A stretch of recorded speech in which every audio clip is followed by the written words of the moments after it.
It's Wednesday, April 19th, 2023, and I'm Dave Sobel. Two things to know today. AI innovations accelerating, AutoGPT deciphering Fedspeak, Reddit charging for API access, and AI ethics taking center stage. And Sonos Pro launches, moving into business audio experiences with remote control and licensing compliance. This is the business of tech. Have you heard of AutoGPT? While ChatGPT requires multiple prompts, AutoGPT iterates, asking its own next question, and includes short and long-term memory. Described as an experimental open-source application, it's worth understanding these iterations. In another useful outcome, a recent paper by two Fed staffers tested if AI could decipher all the complicated Fedspeak, the Federal Reserve's communication style. Turns out, it can. Reddit said on Tuesday that it plans to charge AI companies for access to its API. Meanwhile, Microsoft is reportedly working on its own AI chips, per a report from The Information. Microsoft has been developing the chips in secret since 2019, and some Microsoft and OpenAI employees already have access to them to test how well they perform for the largest language models like GPT-4.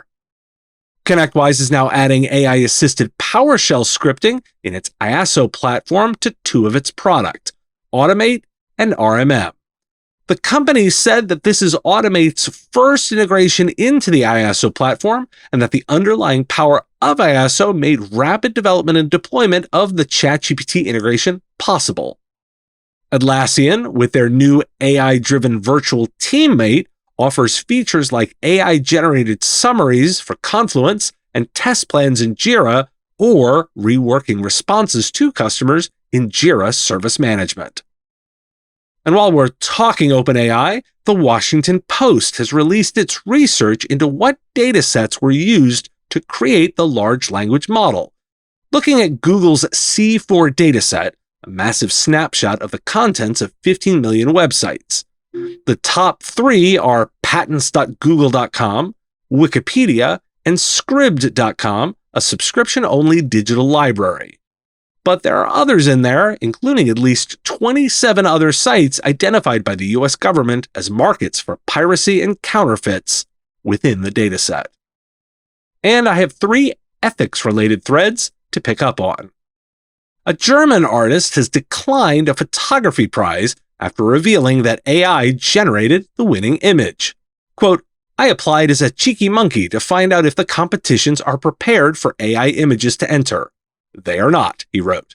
"We, the photo world, need an open discussion, a discussion about what we want to consider photography and what not. Is the umbrella of photography large enough to invite AI images to enter, or would this be a mistake?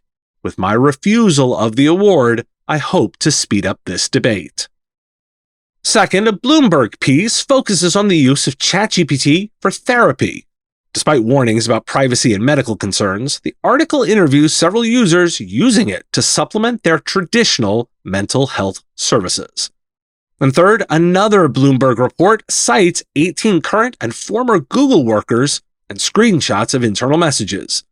In these internal discussions, one employee noted how Bard would frequently give users dangerous advice, whether on topics like how to land a plane or scuba diving. Another said, "Bard is worse than useless. Please do not launch." Bloomberg says the company even overruled a risk evaluation submitted by an internal safety team, saying the system was not ready for general use. Why do we care? There are two reasons I want to focus on. First, unexpected outcomes.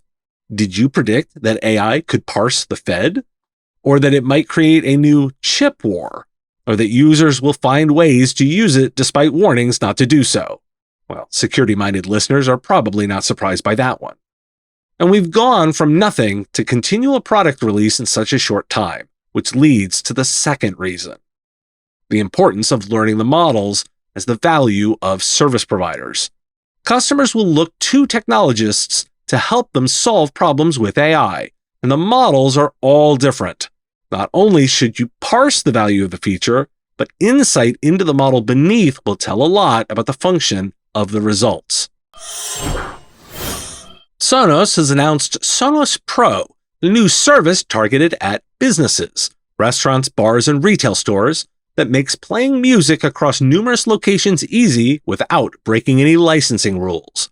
Sonos Pro works with all S2 compatible hardware, including the IKEA Symphonic line, and if you're into retrofitting existing speakers, the amp and port. Pro customers will gain access to a web portal that lets them remotely control what's playing in each of their locations, divided into different zones, and perform troubleshooting from afar. If you're a regular consumer and want to reset your Sonos at home, you gotta unplug the products. But Pro customers can do it with software. They'll also be able to schedule particular genres for different times of the day to lock in the right atmosphere for their business. You want to keep the volume low in the mornings when you've got less foot traffic and automatically raise it during peak hours? Sonos Pro can do that. Why do we care? I admit my bias as a longtime Sonos fan. What caught my eye here was the move from consumer to business. Servicing retail is a significant offering.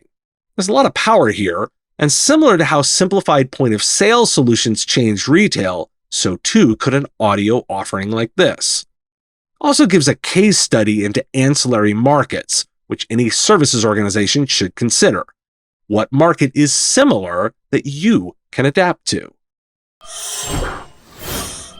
Do you like getting paid? Then make it easy for your customers with Gazinta Payments.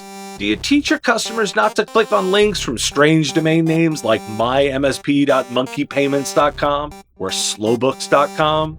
Gazinta Payments uses your branding and domain name. No redirects, no confusion. Gazinta Mobius is trusted by over 1,000 MSPs to sync financial data. Their new product, Gazinta Payments, is built with the same care and empathy to make the payment process easy for your customers. Gazinta is a family-owned business dedicated to making software suck less every day. Go to gozynta.com/payments to learn more or get started. Thanks for listening. Today, Refresh Your Goals Day. That seems like a good one for business owners.